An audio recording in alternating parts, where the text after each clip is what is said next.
Olá, meus irmãos, a paz do Senhor, seja muito bem-vindo ao canal Isaú Souza. Estamos aqui para mais uma aula do nosso curso teológico e hoje nós daremos início a mais um módulo que é Profetas Menores. Nesse módulo nós aprenderemos um pouco sobre os profetas, os 12 profetas menores mencionados na nossa Bíblia, sendo eles Oséias, Joel, Amós, Obadias, Jonas, Miqueias, Naum, Abacuque, Sofonias, Ageu, Zacarias e Malaquias.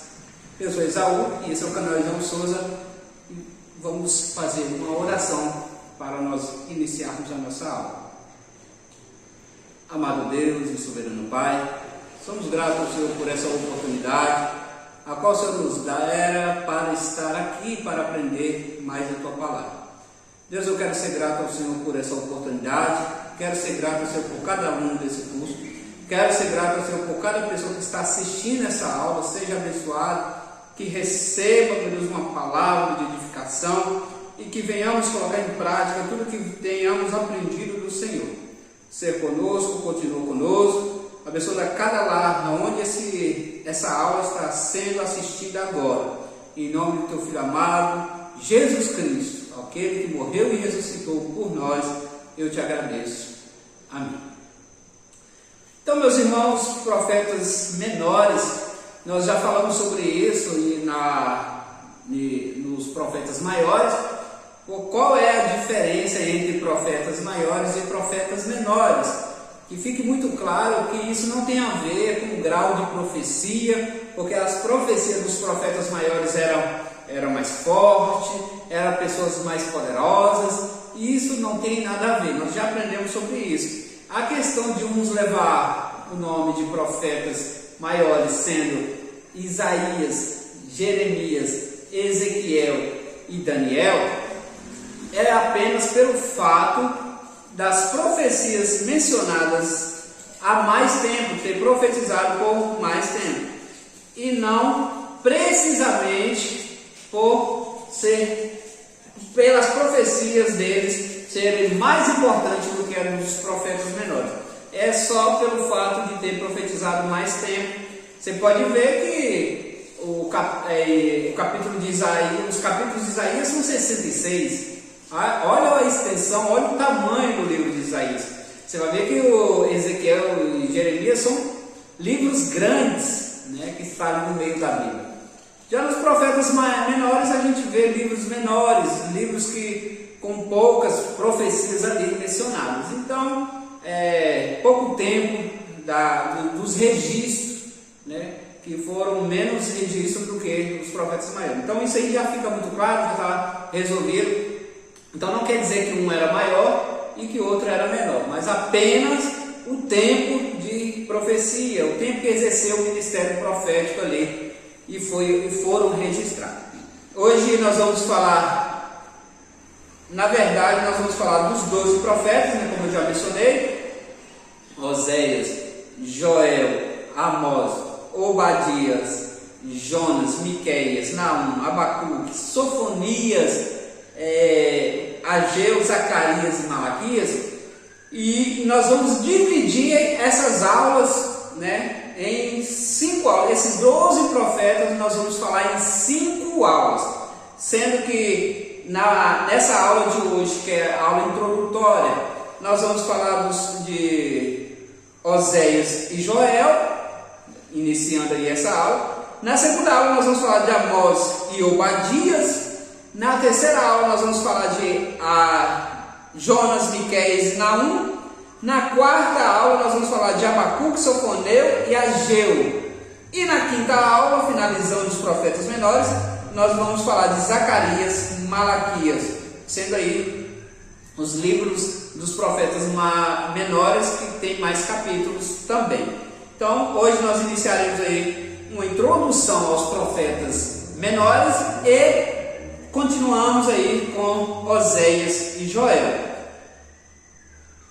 Nós já vimos no decorrer da Bíblia que antes da lei já existiam profetas, né? Se você for olhar, nós vamos ver isso aqui no decorrer da aula, que antes mesmo de Moisés ali escrever as leis ali dadas pelo Senhor, já existiam profetas antes. Por exemplo, Abraão foi um profeta e Abraão foi antes da lei. Vocês vão ver, Jacó foi profeta e foi antes da lei. Assim como outros profetizaram antes da lei e já existia. Mas nós vamos conversando isso no decorrer da nossa aula. Os profetas na história do povo de Israel, homem com o que seria profeta? Homem com um chamamento específico para falar em nome de Deus. Então esse era o profeta. Nós sabemos que nos dias de hoje não tem a pessoa que exerce o ofício de profeta, mas nós temos profetas nos dias de hoje, aquelas pessoas que Deus usa momentaneamente para profetizar. Ela não é um profeta ao tempo todo. Ela, em certos momentos, Deus utiliza para profetizar. E nós temos isso aí. Ao longo da história do povo de Israel, Deus sempre sussurrou aos ouvidos de algumas pessoas o que iria fazer com a nação ou com determinada pessoa. Deus sempre alertou o povo o que ele iria fazer. Deus jamais realizou algo com o povo, sobre o povo, sem antes lhe trazer um anúncio, né? O profeta é a pessoa com a qual Deus revela os seus segredos. No caso de Moisés, Deus ditou as palavras proféticas para que ele proferisse a Israel. Então, o que é o profeta? O profeta é aquela pessoa que Deus passa os seus segredos, o que ele vai realizar sobre a terra, ele revela sobre o povo. Nessa aula que nós vamos estudar no decorrer, nós vamos ver aí profecias de Amós, por exemplo, que ele vai profetizar: certamente o Senhor Deus não fará coisa alguma sem primeiro revelar o seu segredo aos seus servos, os profetas. Amós capítulo 3, versículo 7. Deus sempre nos orientou antes de realizar qualquer coisa. E é por isso que a palavra de Deus deixa bem claro que Deus não terá o culpado por inocente. Deus não pega ninguém de surpresa. Ele sempre alertou. As pessoas vão pegar no susto aí porque não querem ouvir a palavra de Deus. Deus, ele fala ao profeta, ele passa o seu sentimento para o profeta. O seu servo que está com o coração voltado para receber a profecia, Deus a revela, comunica, não igual no passado, que era uma única pessoa, mas Deus fala com todo aquele que se abre, que se dedica ao Senhor. Deus realiza ali as suas profecias. Profetas de Deus no passado, como eu disse para vocês, existiam profetas no passado. Existiam aquelas pessoas que exerceram o ministério de profeta antes da lei, antes desses profetas maiores e profetas menores. Antes dessa divisão de profetas já existiam os profetas. No decorrer da história, muitos foram perseguidos, outros fugiram para não profetizar. No caso específico, você sabe muito bem de Jonas, que ele vai fugir, que não quis ouvir. Todos enfrentaram dificuldade, mas o trabalho foi concluído. Deus utiliza do ser humano para realizar os seus feitos, mas a palavra de Deus não fica a mercê, ela não fica dependendo do ser humano. Deus tem os seus meios de trabalhar. E ele vai se manifestar através do ser humano para levar a sua palavra. Como eu já citei nessa aula, Abraão ele foi um dos primeiros profetas. Abraão, aos 100 anos, teve confiança e trabalhou para algo futuro. Só alguém movido pela fé, no caso de Abraão, doa assim na sua velhice. Abraão ele já estava com 100 anos quando ele teve as visões, quando ele teve, você vai ver isso em Hebreus, quando vai relatar a fé de Abraão, que ele já na sua velhice ele vai caminhar para o Senhor, vai atender um pedido de Deus para a sua vida. Só uma pessoa movida pela fé só uma pessoa que enxerga o que está lá na frente, que consegue ver o que está lá na frente, para ter essa convicção que teve Abraão. Geralmente na velhice a pessoa quer o quê? Ela quer sossego, quer ficar paradinha ali, sem muito movimento brusco, sem viagens, porque às vezes é cansativo. E ele saiu do meio do povo, ele saiu do meio da sua terra para um lugar que Deus havia o chamado, movido pela fé, porque ele viu, ele teve visões proféticas do que Deus ia realizar ainda na história da humanidade. Hebreus capítulo 11, nós vemos, pela fé Abraão sendo chamado, obedeceu, saindo para um lugar que havia de receber por herança, e saiu sem saber para onde ia. Isso tem que ter fé, ele já era um homem avançado em idade. Pela fé peregrinou na terra da promessa, como em terra alheia, habitando em tendas com Isaque e Jacó, herdeiros com ele na mesma promessa, porque esperava a cidade que tem o fundamento, da qual o arquiteto e edificador é Deus. Essa foi a visão de Abraão. Quando ele saiu da sua terra, ele saiu confiando nessa cidade que nós estamos aguardando, que nós estamos esperando aqui no século 21. Nós aguardamos essa cidade edificada, que o próprio arquiteto é Deus. É para lá que nós almejamos ir. E Abraão lá no passado, ele já tinha essa convicção, ele já tinha essa promessa, ele viu isso. Jacó também na velhice pediu seus filhos que ficassem em volta de si e começou a abençoá-los, dizendo o que aconteceria no futuro. Gênesis capítulo 49. Você vai ver que ali ele vai profetizar sobre os seus filhos. Quando ele vai abençoar os seus filhos, ele está ali exercendo o ofício profético, está profetizando sobre a vida dos seus filhos. Nessas profecias de Jacó, profetizou também um governo futuro a respeito de Jesus Cristo. O cetro não se arredará de Judá, nem o bastão de entre seus pés, até que venha Siló, que a ele obedecerão os povos. 49:10. Uma profecia do verdadeiro Siló, o Messias que ainda está para reinar na terra. Já que Siló quer dizer pacificador, não resta dúvidas de que é mencionado o príncipe da paz, mais tarde profetizado por Isaías capítulo 9, versículo 6. Então, olha quantos anos, olha a distância para nós hoje, quando Jacó estava profetizando essas coisas, que muitas coisas já aconteceram e que ainda outras irão acontecer. Ainda na continuidade, algo muito interessante também sobre Moisés. Hebreus capítulo 11, nós vemos a história, o relato de Moisés, uma das visões de Moisés. 24. Pela fé Moisés, sendo já homem, recusou ser chamado filho da filha de Faraó. Presta atenção nisso.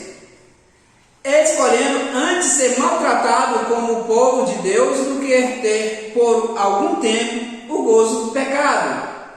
26. Tendo por maior riqueza o opróbrio de Cristo, ou seja, o sofrimento de Cristo, do que os tesouros do Egito, porque tinha em vista a recompensa. Olha só, vamos falar um pouco sobre isso. Pela fé deixou o Egito, não temendo a ira do rei, porque ficou firme, como quem vê aquele que é invisível. Aquele que é invisível. Presta atenção aqui comigo. Moisés cresceu num lar nobre, onde não lhe faltava nada, onde ele não tinha falta de nada. Porém, ele vai ver o povo sofrendo e ele vai se compadecer. Ele não tinha nada que interferir no meio do povo, embora era o seu povo, mas ele poderia muito bem se dizer egípcio, porque ele foi adotado por uma família egípcia. Então, se ele não quisesse, ele não tinha que se envolver. E se você for olhar por uma ótica humana, você vai entender que se ele ficasse quietinho no lugar dele, ele viveria melhor. Ele não precisaria viver como um fugitivo. Ele não precisaria sofrer no deserto. Mas só vai fazer isso quem tem uma visão do futuro, quem realmente tem um encontro com Deus. Foi isso que aconteceu com Moisés. Moisés, ele teve uma visão do invisível. Nessa visão do invisível, ele teve as condições de ver: ei, isso que eu estou vendo no futuro é melhor do que essas regalias aqui do Egito. Então eu vou abraçar o meu chamado. Então você vê que é com base na fé, é com a base na profecia vista por Moisés. Você pode ver que só vai deixar as regalias do Egito, só vai deixar a mordomia do Egito para viver como um servo, como um sofredor, como uma pessoa que vai passar apertos, que vai ser perseguido, que ele foi perseguido. Só quem tem visão do que Deus tem para nós. Porque maior é o que está com nós, maior é as recompensas divinas do que as bênçãos terrestres, as bênçãos espirituais. Aquilo que Deus tem reservado para nós é maior do que os bens materiais. Mas nós temos que ter essa visão, temos que entender e conhecer a Bíblia para entendermos que isso se trata de fé, de profecias que Deus tem dado aos seus profetas no passado, mas que nós devemos abraçar essas profecias nos dias de hoje. E Moisés, ele viu tudo isso. Como já mencionamos, Moisés também previu o futuro e trabalhou de acordo com o que viu. É impressionante como as profecias de Moisés a respeito do povo de Israel se cumpriram. Ele profetizou que o povo seria levado ao cativeiro, espalhado pelo mundo, e tudo o que ele falou aconteceu. Nós sabemos que Israel foi levada a cativeiro não só uma vez, diversas vezes, e ainda ela foi desfeita, a nação de Israel foi desfeita. E ele viu tudo isso, ele profetizou que o povo seria levado a cativeiro, espalhado pelo mundo. E realmente aconteceu. A nação de Israel, ela dissipou, ela extraviou, foi um pouco para cada nação. Não existia mais a nação de Israel. Ele viu isso, Levítico capítulo 26, né? Nós vemos isso aí, Deuteronômio 28 também, nós vemos isso aí. Deus, em sua misericórdia, resgatou o seu povo, como afirmou em Jeremias: as misericórdias do Senhor são a causa de não sermos consumidos, porque as suas misericórdias não têm fim. Outra coisa que você já pega aqui nessa aula: as misericórdias do Senhor se renovam, as misericórdias do Senhor não têm fim. As misericórdias do Senhor é a causa de nós não sermos consumidos, porque as suas misericórdias não têm fim. Elas se renovam a cada manhã. Ei, aprenda aqui.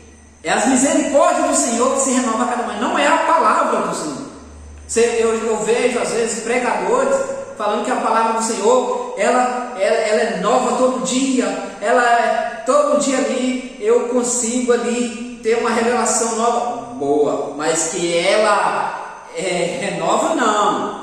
A palavra de Deus, ela não se renova. A palavra de Deus, ela é viva e eficaz. A palavra de Deus, ela é imutável, ela não muda, ela é o que era no passado, no presente e no futuro. Ela é imutável. Coloque isso na sua mente aí, você que está assistindo, que a palavra do Senhor não se renova a cada dia. Ela é nova, ela é mais atual do que o jornal de amanhã, beleza, mas que ela se renova, não. Ela é a mesma, lá no passado, aqui no presente e lá no futuro, ela permanece a mesma.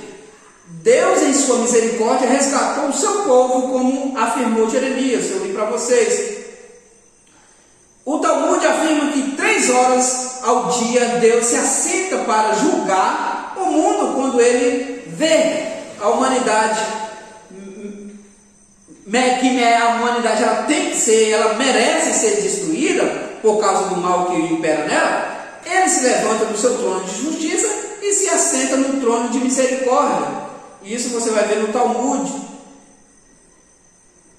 a Torá Editora Sefer sobre o texto de Deuteronômio capítulo 28. Uma coisa para nós refletirmos: o que levaria Moisés a suportar tantas adversidades durante 40 anos, conduzindo com o seu cajado um povo, os mais rebelde, a Canaã, senão a visão de um futuro glorioso? Foi o que eu disse para vocês. O que leva uma pessoa a passar tanto aperto a ponto de ser ameaçado de morte? O pessoal queria matar Moisés diversas vezes e ele se compadece do pessoal. Quem que leva a pessoa a abraçar isso, senão uma fé grande do Senhor, uma visão do futuro? Só isso, só essa fé, só essa visão do Senhor que nos dá essa capacidade de entender que é melhor abraçar a causa de Deus. Como saber se o profeta é verdadeiro? O estudante não deve se basear em títulos que abrem capítulos da Bíblia, as famosas epígrafes, né? Aqueles títulos que traz ali sobre o texto que vocês vão ler, porque ali geralmente fala uma coisa que não necessariamente é o que está no texto. Lembrando, irmãos, que a epígrafe, os títulos dos textos bíblicos, eles não são inspirados pelo Espírito Santo. Ali são obras do homem. Assim como Bíblias de estudo. Nós temos que entender que Bíblias de estudo, o rodapé dela ali, os estudos que estão ali no rodapé, eles não são inspirados pelo Espírito Santo com a mesma veracidade da Bíblia. Eu tenho que entender isso. Aqueles ensinos, aqueles estudos, eles não são inspirados ao mesmo nível da Bíblia. É bacana, ajuda, serve, positivo, mas eu tenho que entender que ali são revelações dadas a homens estudiosos, pessoas que se dedicaram a estudar a Bíblia. Eu não posso comparar aquela anúncio de rodapé, uma epígrafe também, como um texto canonizado, como um texto ao mesmo nível da Bíblia, porque isso passa a ser heresia, isso é coisa do maligno. A Bíblia foi selada nos seus 66 livros e nada mais. Passou disso já é obra maligna. Existem livros inspirados pelo Espírito Santo que Deus dá autoria ao homem para escrever? Sim, existe. Mas ao mesmo nível da Bíblia? Jamais. Não. Então Deus dá inspiração ao homem para escrever coisas que somam no nosso dia a dia? Dá. Mas eu tenho que entender que nada se compara, nada nivela, nada supera a nossa Bíblia Sagrada. Ela é única, ela é eficaz, ela é suficiente para nos conduzir ao céu de glória. Amém? Que isso fica muito claro. Da mesma forma, tem que se atentar às Bíblias de estudo, como eu já disse. Na realidade, o profeta de Deuteronômio mencionado aqui anuncia um sinal de prodígio. Esse acontece, portanto, não é um profeta falso. Ele se torna falso quando usa milagres feitos por Deus para desviar o povo de Deus. Isso a gente tem visto bastante no decorrer da Bíblia, pessoas que Deus utiliza delas para fazer uma obra e depois elas utilizam do povo para se aproveitar, utilizam dos milagres que Deus tem feito através deles para aproveitar o povo e desviar o povo do foco que é o Senhor. O falso é conhecido porque profetiza e nada acontece. Porque sempre existiram em todas as nações do mundo alguns que acertaram algumas profecias, pessoas que falaram coisas e acertaram, mas não quer dizer que eles eram profetas de Deus e nem eram judeus. Paulo mesmo faz menção de um profeta em Tito capítulo 1:12, eu tenho até um vídeo sobre isso, sobre ao Deus desconhecido. Tito 1:12 ele vai falar sobre Epimenides, o poeta cretense, né? Ele vai dizer que por haver acertado quando a índole do povo lá era conhecido como os cretenses mentirosos. Tem um vídeo sobre isso aí, procure no nosso canal, o título é Ao Deus Desconhecido, né? Paulo ele faz uma referência ali ao altar ao Deus desconhecido e tem algo a ver com o Tito 1:12, que é o Epimenides. Pela simples razão de que muitos profetas e profecias que não foram inspirados pelo Senhor se cumpriram, os exegetas, intérpretes da Bíblia, criaram regras para diferenciar um verdadeiro profeta do Senhor de um profeta comum ou falso. Então existe aquele profeta que nem é um profeta do diabo, ele só é um profeta comum que fala coisa do homem mesmo, está nem sendo usado pelo maligno, e nada acontece. E existe literalmente um falso.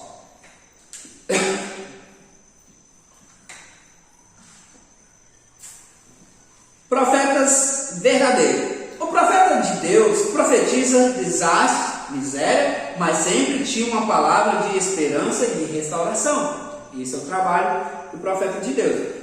O profeta de Deus tinha uma visão de redenção da humanidade, que sempre foi o foco de Deus, restaurar a humanidade, a perversa, pervertida, corrompida. Os profetas de Deus possuíam uma visão de justiça social, de amor e de cuidados aos pobres, enquanto os profetas comuns sequer se importavam com o destino dos pobres. Balaão, um exemplo de profeta que se torna falso. Ele sabia qual era a vontade de Deus, mesmo assim foi contra e ele caiu em uma cilada e morreu. Ele sabia qual era o certo, ele era um profeta de Deus, mas ele se tornou um falso profeta quando ele escolheu o dinheiro, escolheu desobedecer, que ele sabia qual era a vontade de Deus, escolheu desobedecer e teve um fim triste. Os profetas menores, a importância de suas profecias no cânon hebreu.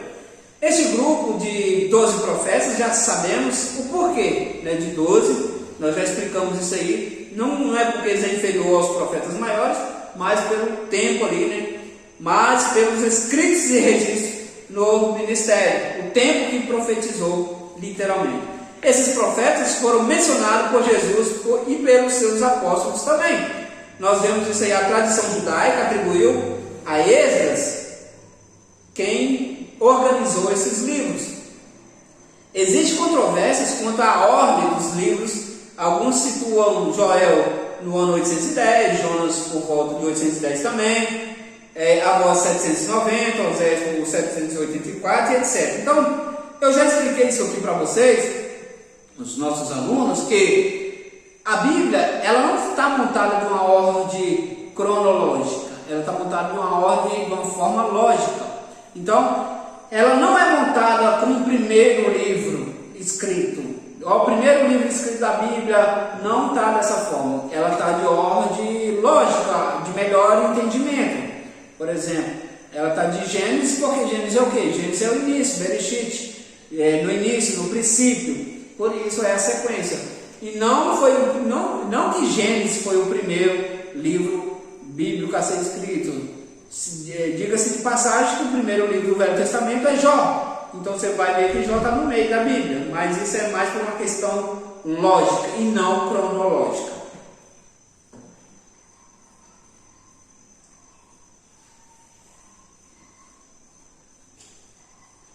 Existe esse contratempo aí no tempo, então, de quais...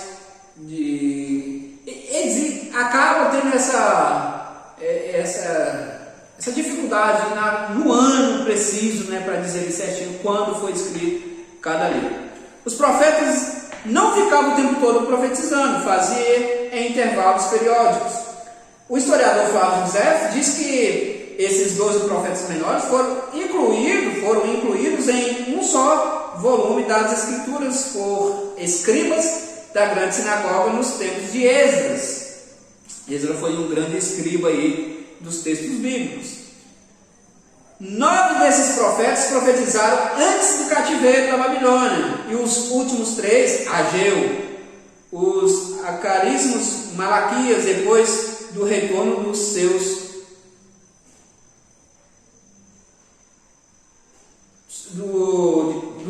o retorno dos judeus para Jerusalém. Ageu,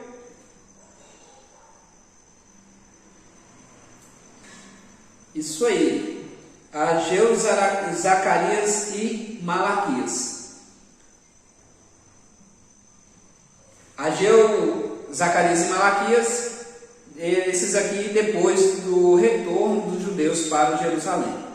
Um resumo dos 12 profetas, nós vamos passar aqui um resumo em cima aí de cada, um pouco do que nós vamos continuar falando aqui para os irmãos. Nós vamos iniciar aí com Oséias. O tema central de Oséias são os pecados de Israel, ilustrado pela infidelidade da pessoa de Oséias com sua esposa Gomer. Oséias sentiu na pele a rejeição. Ele viveu, no passado tinha isso, tá, irmãos? Deus fazia com que o profeta sentisse na pele o que Deus estava sentindo, o que ele estava passando por conta do pecado do povo. E Oséias viveu isso, casando-se com uma prostituta. Nós vamos dar continuidade um pouco mais na frente sobre esse assunto. Joel profetizou sobre um terrível dia do Senhor e ilustrou esse dia com a praga de gafanhotos e a iminente invasão militar.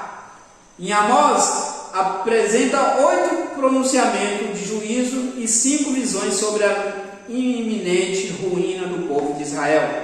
E como Oséias profetizou durante o tempo de um dos reis de Judá e de Jeroboão II, rei das tribos do norte. Em Obadias, como Abacuque, Obadias não tem data específica, trata do juízo de Deus contra Edom.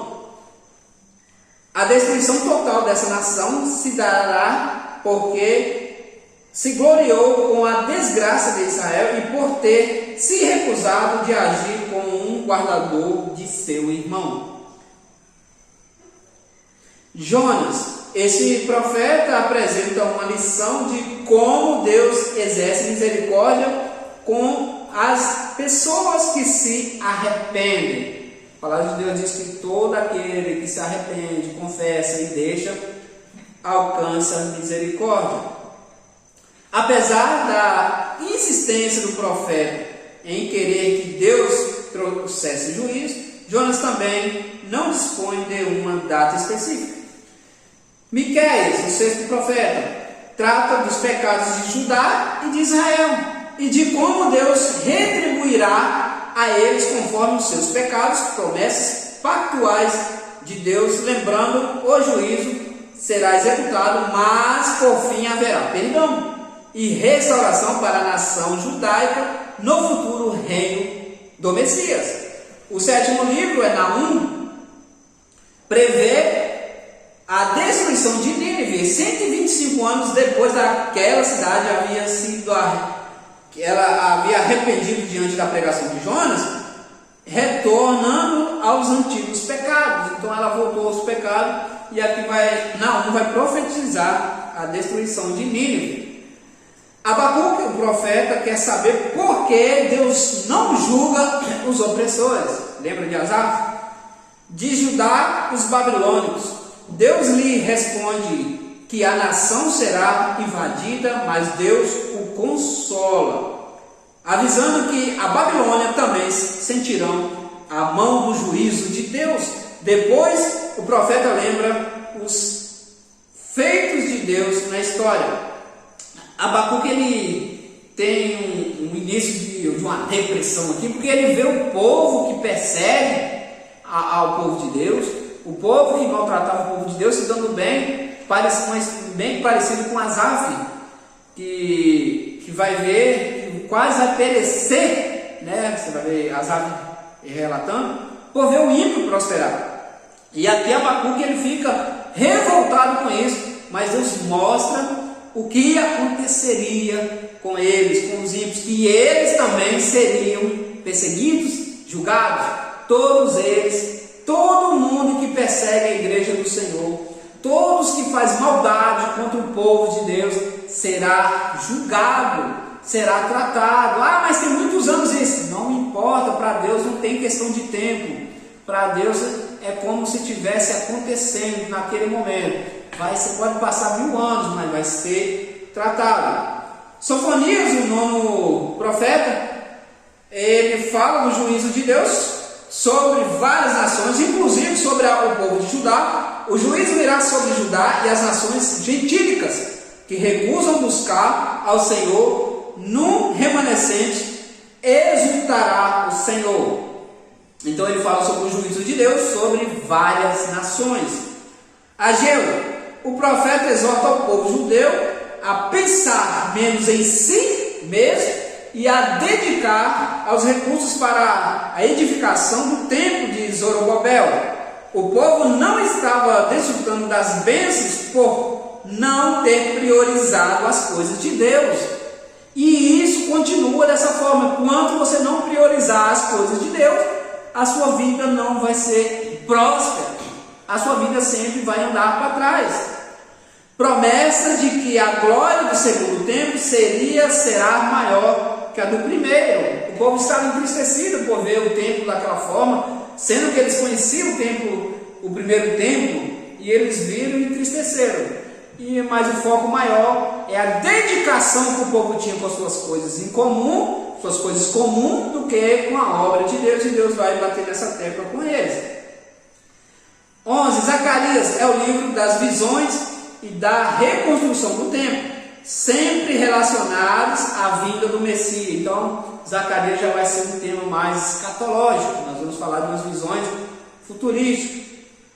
Malaquias, nesse livro, veremos as 10 perguntas que o povo faz a Deus e as perguntas que Deus faz ao povo. O juízo virá sobre o ímpio, que é comparado à palha, mas a bênção virá sobre aqueles que temem ao Senhor. No final do livro é anunciado a vinda do precursor do Messias, alguém que viria semelhante a Elias. Nós sabemos muito bem que se trata de o precursor de Jesus Cristo, é ele mesmo, João Batista. E esses 3 últimos profetas ministram no pós-exílio, No caso, Ageu, Zacarias e Malaquias, eles profetizam, ministraram suas profecias pós-exílio.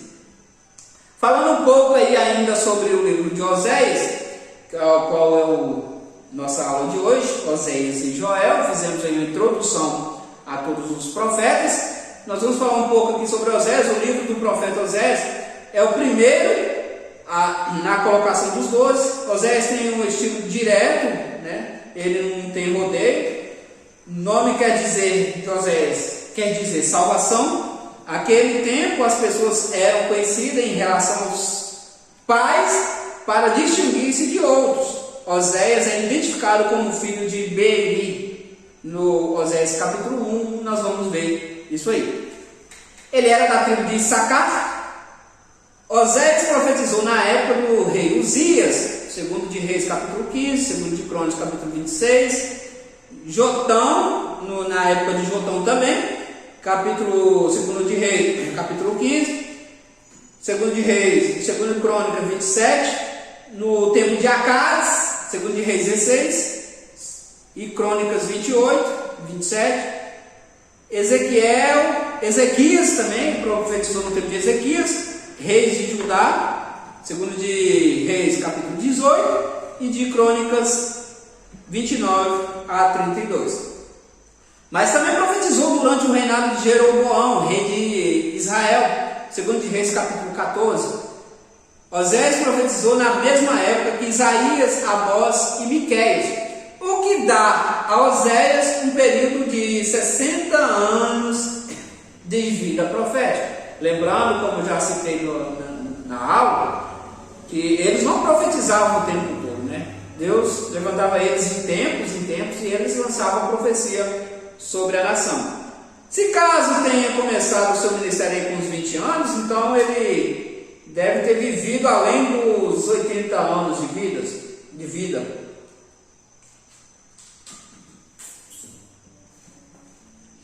O fato de ser identificado como os reis de Judá não implica necessariamente que seu campo missionário era apenas Jerusalém. Apesar do reino estar dividido por política e religiosamente, havia interesse de todos que a teocracia fosse estabelecida conforme a linhagem de Davi. Ainda que fosse de Israel a divisão do norte, esse livro trata dos pecados e do destino da nação do norte. Oséias faz referências indiretas a Judá. Sua primeira profecia predisse a ruína da casa de Jeú, cujo cumprimento se deu com a morte de Jeroboão, bisneto de Jeú. Esta foi a palavra que o Senhor falou a Jeú: teus filhos até a 4ª geração se assentarão no trono de Israel. Assim sucedeu. 2 de Reis, capítulo 15, versículo 12. A mulher infiel e o marido fiel. O casamento de Oséias e seus filhos como um sinal da transgressão de Israel. Nós conhecemos muito bem essa história sobre o casamento de Oséias. Talvez é a passagem que você mais conheça no livro de Oséias. Não temos dúvida quando ouvimos a voz do Senhor. Assim foi com o profeta Oséias, quando pela primeira vez Deus falou. E a ordem do Senhor soa estranha em nossos dias, por quê? Deus pede que o profeta se una a uma prostituta para ter filhos de prostituição. Mas não era para ele ter ido lá no lugar de prostituição, ter prostituído, não. É assim não, senão você vai entender de forma errada e vai achar que a Bíblia está incentivando a prostituição. Não.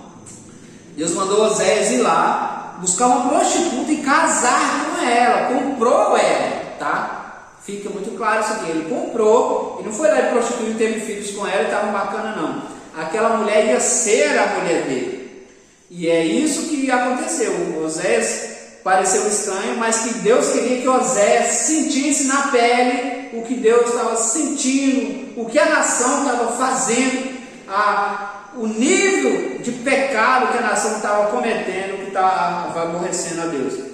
As teorias em torno do texto, alguns comentaristas acreditam que se trata apenas de figura teórica no texto. No entanto, deixa o texto aí, ele fica muito evidente que se trata de uma ordem divina e que Oséias cumpriu, pois identifica a mulher e de qual família ela procedia. Então não resta dúvida sobre a veracidade desse casamento de Oséias. O casamento verdadeiro, outros comentaristas não têm dúvidas do acontecimento. Há os que defendem que se trata de 2 casamentos, segundo essa teoria. O capítulo 1 descreve o primeiro casamento de Oséias com Gomer, ainda virgem, e o capítulo 3, que é o segundo aí, casamento com uma prostituta de identidade desconhecida. Só que, irmãos, é melhor a interpretação que fica por conta da Bíblia, que é o próprio texto que diz que Oséias realmente se casou com uma prostituta chamada Gomer. Muitas vezes os profetas precisavam sentir na pele, o que Deus queria que eles falassem ao povo. O profeta tinha que mostrar como o seu estilo de vida,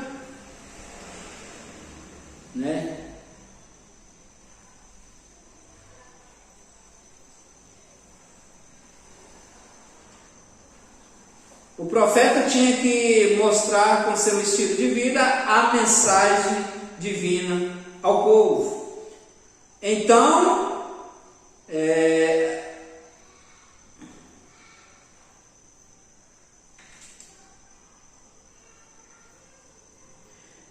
perguntava o que o profeta queria dizer com aquilo. Foi assim com Ezequiel. Deus querendo que o povo sentisse na pele, o profeta sentisse na pele o que Deus estava sentindo.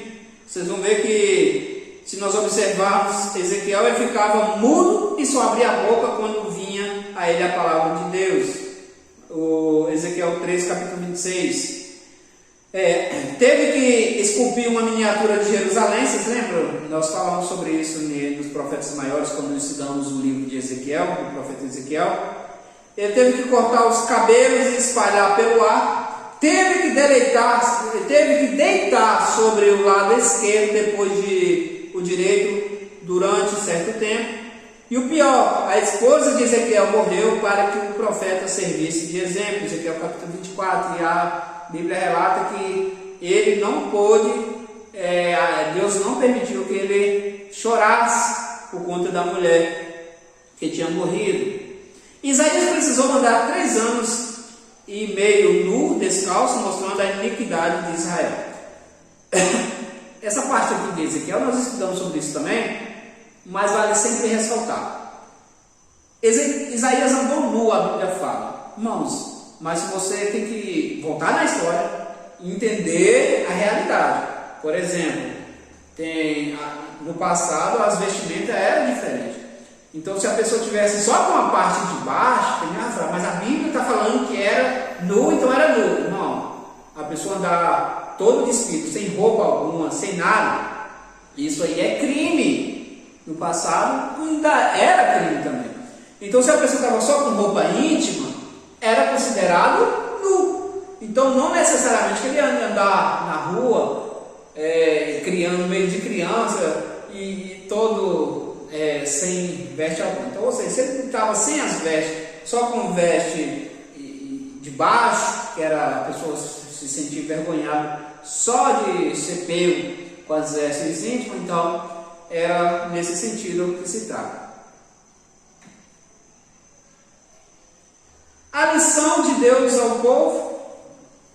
Oséias, seguindo a mesma trajetória dos profetas do seu tempo, teve que casar com uma mulher da vida. Quando as escrituras falam de prostituição, refere também ao meio espiritual. Vocês não têm dúvida disso, né?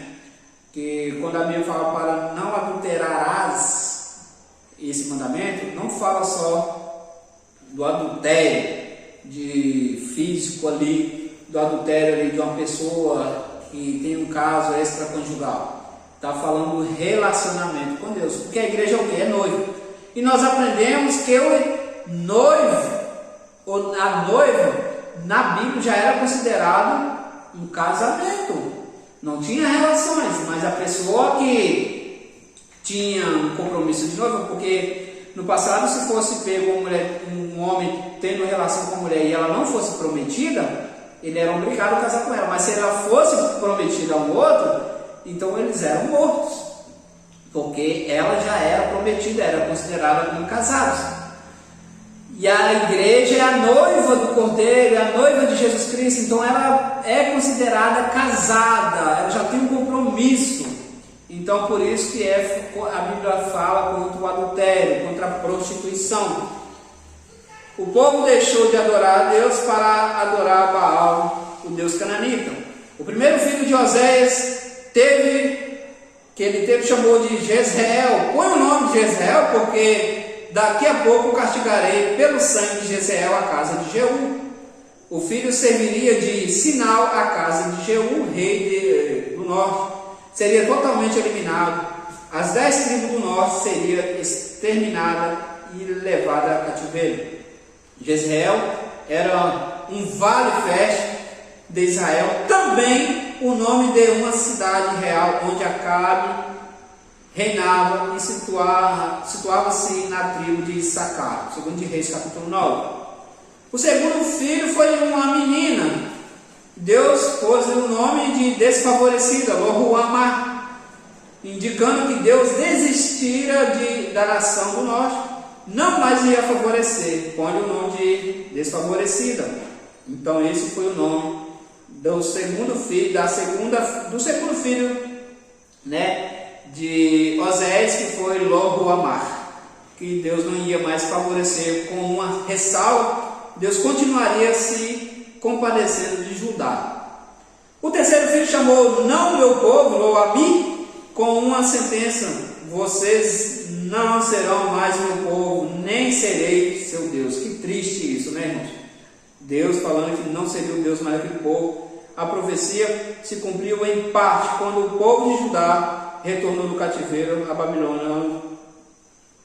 Mas aqui, em uma profecia, a inclusão dos gentios na família de Deus. Esse texto foi usado por Paulo para falar da inclusão dos que não eram povo da família de Deus. Romanos capítulo 9, versículo 25. O anúncio de que 2 povos, Israel e Judá, voltaram a ser um só povo. O capítulo 2 prevê que o futuro das 2 nações serão chamados de meu povo. Isto é, poderão chamar uns aos outros de meu irmão e minha irmã. Chamai a vosso irmão, meu povo, e a vossa irmã, favor. Então, aí nós temos ainda a mulher infiel. Nessa primeira parte, Deus expõe a nação de Israel, mostrando como o povo se expõe à idolatria servindo a Baal. Outras vezes, aquele povo agradeceu a Baal pela comida e as prosperidades, esquecendo que é Deus que supria as necessidades deles. Olha que terrível isso, irmão. Deus cuidando do povo e eles agradecendo a um Deus pagão. Isso era terrível. Continuando, o marido fiel, que faz uma referência ao Todo-Poderoso, que ele não deixa de ser fiel.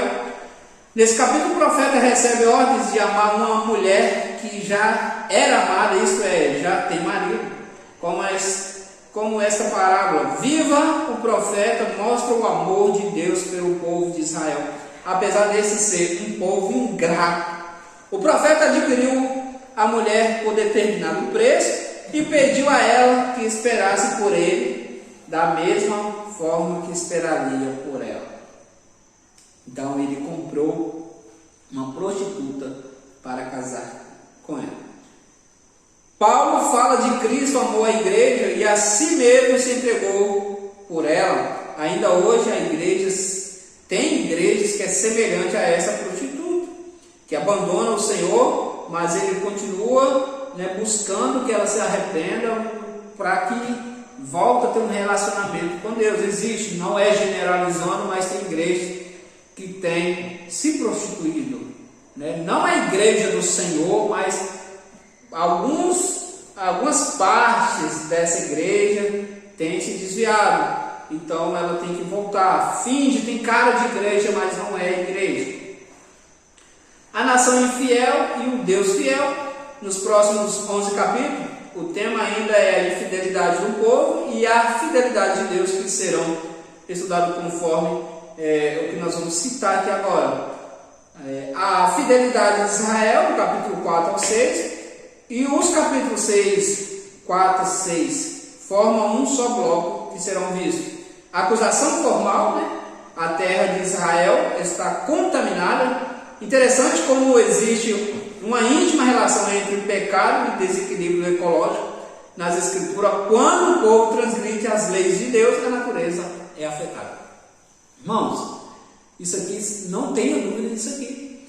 Quando o povo está em pecado contra Deus, essas catástrofes, essas coisas horrendas na natureza, essa fúria da natureza aí, isso é castigo de Deus, não tem outra conversa. Não, mas é castigo, é o que Deus utiliza, os meios que Ele utiliza para chamar a atenção do povo. Jeremias, capítulo 2, Romanos 8, tudo isso nós vamos ver. Joel, capítulo 1, Isaías 24, quando o povo de Deus é perdoado e sarado, a terra também é restaurada e passa a produzir frutos. Então a terra é abençoada quando o povo deixa de pecar. Olha para vocês verem, o pecado afeta tudo e todos. Ainda nesse capítulo, Deus faz acusações sérias contra os líderes e sacerdotes e profetas, porque eles juntamente pecaram. Vale ressaltar aqui que não se refere aos ímpios, e sim pessoas que conhecem a Deus, mas que espiritualizam os seus pecados. Então, tem pessoas que pensam que as correções, que os textos bíblicos, tudo que fala aqui, as repreensões é para o ímpio. Não é. É para o povo de Deus. No capítulo 5, um recado especial aos líderes do povo, assim como os caçadores que armam suas armadilhas nas montanhas de Mispá e Tabor. Os líderes preparam laços para levar o povo para a idolatria, tornando-os presos da injustiça. Aqui Deus volta a exigir que o povo chegue a Ele, conheçamos e prossigamos em conhecer o Senhor como a alva, a sua vinda é certo, e Ele descerá sobre nós como a chuva e como chuva serôdia. que rega a terra. Capítulo 6, do 1 ao 3 de Oséias. A mesma mão que fere e cura, a mão do Senhor castiga e restaura, como o mesmo afirmou em Deuteronômio capítulo 32. Vede agora que eu sou, eu somente, e mais nenhum Deus além de mim. Eu mato, eu faço viver, eu firo, eu saro, e não há quem possa se livrar alguém da minha mão. O castigo de Israel, várias vezes Efraim é mencionado como, no texto de Amós, como uma tribo rebelde, mas não é somente aqui. Efraim foi o segundo filho de José no Egito. O seu avô lhe deu a bênção da primogenitura sempre que era convidado para a guerra, que não era convidado para a guerra, ele reclamava e ameaçava seus irmãos das outras tribos. Aqui Deus afirma que o amor de Efraim e de Judá é como um nevoeiro, né, que dá manhã e logo dissipa, né, um amor passageiro. Efraim, que vocês vão ver, foi uma das tribos que quase foram dissipadas, quase foram desfeitas por cometer atrocidades, pecados contra o Senhor. A sentença é proclamada no capítulo 8, toca a trombeta, Deus usa ameaça com fome e com falta de vinho. O resumo do apelo, capítulo 10, aqui mostra o pecado e chama o seu povo ao arrependimento. Os moradores de Samaria viviam com medo do bezerro de Bet-Aven, um bezerro de ouro, que foram colocados em Betel, no meio de Reis, capítulo 12. O outro estava em Dan. Quando se trata de bezerro aqui, né, era touros mesmo, né, que o pessoal adorava. Isso aqui foi quando se trata da divisão das tribos, do filho de Jeroboão e Roboão ali, onde teve ali aquele conflito. O amor de Deus, capítulo 11 ao 14. O amor paternal do Senhor. Nesse capítulo Deus fala ternamente, demonstrando o seu cuidado e amor. O castigo de Israel por sua infidelidade. Efraim apacenta o vento, né, chamado aqui de apacentador de vento. Abertura do capítulo, essa frase significa labor de Efraim é vão. O Targum diz: a casa de Israel é como uma pessoa que semeia vento e colhe redemoinhos durante o dia todo. E a restauração de Israel, depois do seu arrependimento, no capítulo 14, finalmente encerra com um apelo de Deus: volta Israel para o Senhor teu Deus. Oséias encerra as suas profecias com a promessa de restauração. São palavras vívidas: eu te ouvirei e cuidarei de ti. Sou como o cireste verde, de mim procede o teu fruto. Quem é sábio que entenda essas coisas? Quem é prudente que as saiba? Porque os caminhos do Senhor são retos e os justos andarão neles, mas os transgressores neles cairão. Isso é a citação aí de Oséias ao encerrar, do Senhor da Oséias ao encerrar aí com a promessa de restauração. Entrando aí em Joel, né, dando continuidade no nosso segundo livro, um tema mais curto.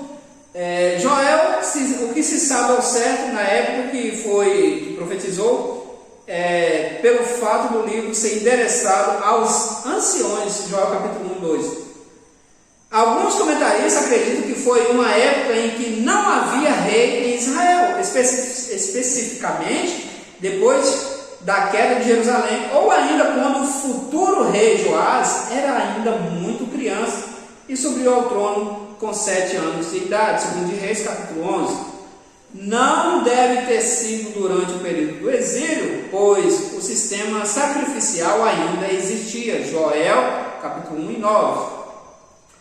A mensagem de Joel, lembra que nós falamos lá no início da aula? Joel descreve um terrível julgamento sobre a terra, em que os gafanhotos e a estiagem virão sobre Israel, que trarão calamidades para a nação.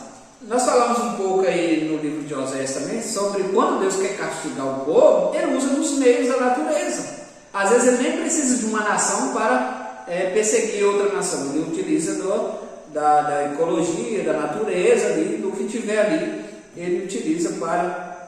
E aqui ele vai utilizar os gafanhotos. Joel conclui com profecias a respeito de um futuro glorioso que haveria de ocorrer na dispensação do Evangelho e prevê o que acontecerá com os inimigos de Deus e da igreja. Aqui ele já começa a mencionar a igreja, para você ver o tempo que Joel vai profetizar, já mencionando aí a igreja.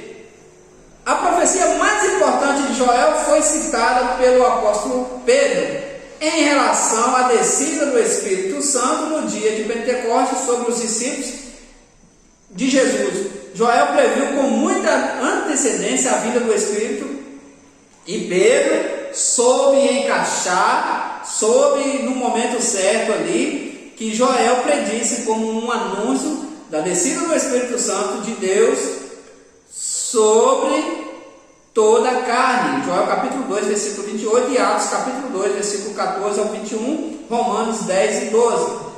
Na verdade, o que aconteceu com Pedro aqui, não foi porque Pedro era um estudante da Bíblia só, apenas porque ele tinha conhecimento da Bíblia. Foi porque o Espírito de Deus testificou no coração de Pedro naquele momento, dizendo: isso aqui, Pedro, é o que Joel profetizou no capítulo 2, 28. E ele profetizou que o Espírito do Senhor desceria sobre toda a carne, e todo mundo ali que estava naquele lugar ia receber, e Pedro teve essa revelação. E foi uma visão da igreja. Olha que bacana, Joel tem uma visão da igreja recebendo o Espírito Santo. Quantos anos antes, né? Ele nem tinha ideia de quantos anos seria ali, mas ele teve essa oportunidade de ver a igreja do Senhor, e Pedro estava lá para profetizar. O estilo, né, das profecias de Joel recebeu as mais altas comendas de comentaristas do passado, por ser magnificante, belos. Poucos escritos antigos possuem tanta beleza quanto os que o profeta escreveu, colocando-os acima das poesias e contos da antiguidade escritos por outras pessoas. O esboço do livro de Joel fica assim: autoria.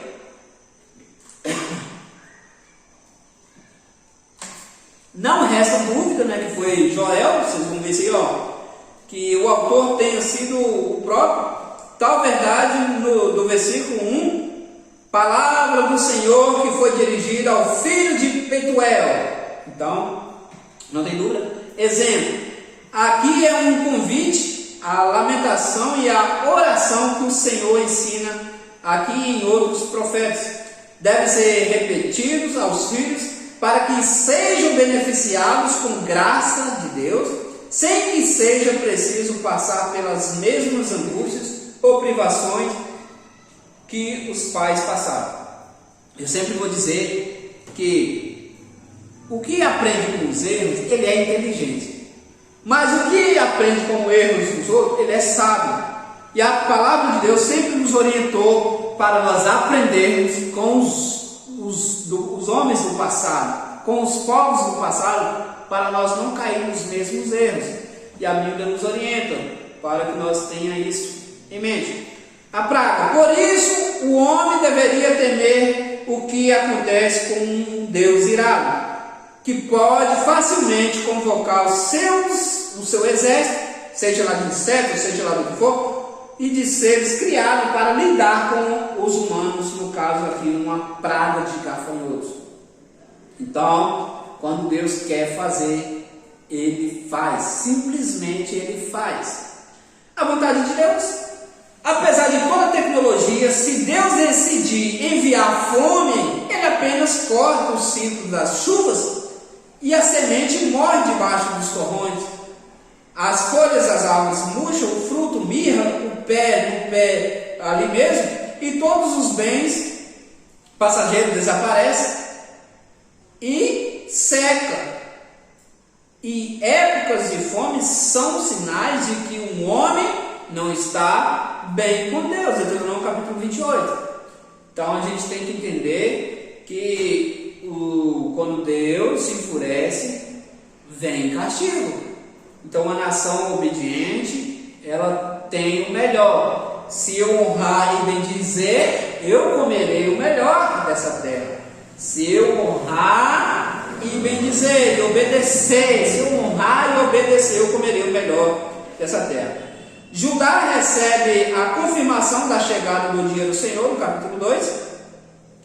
Tão grande é a misericórdia de Deus, que em vez de dizer aos pecadores, afaste-se de mim, Ele nos convida dizendo, volte para mim. Olha que lindo isso, olha essa palavra de Deus para nossas vidas.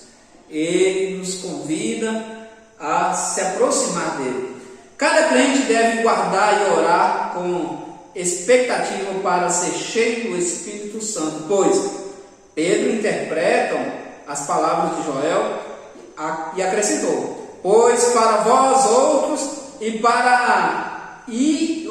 e a promessa para vossos filhos, para todos os que ainda estão longe, isto é, para quantos o Senhor vosso Deus chamar. Então essa promessa, ela não cessou, ela não expirou lá no Pentecoste, por causa dessa fala de Atos capítulo 2, 39.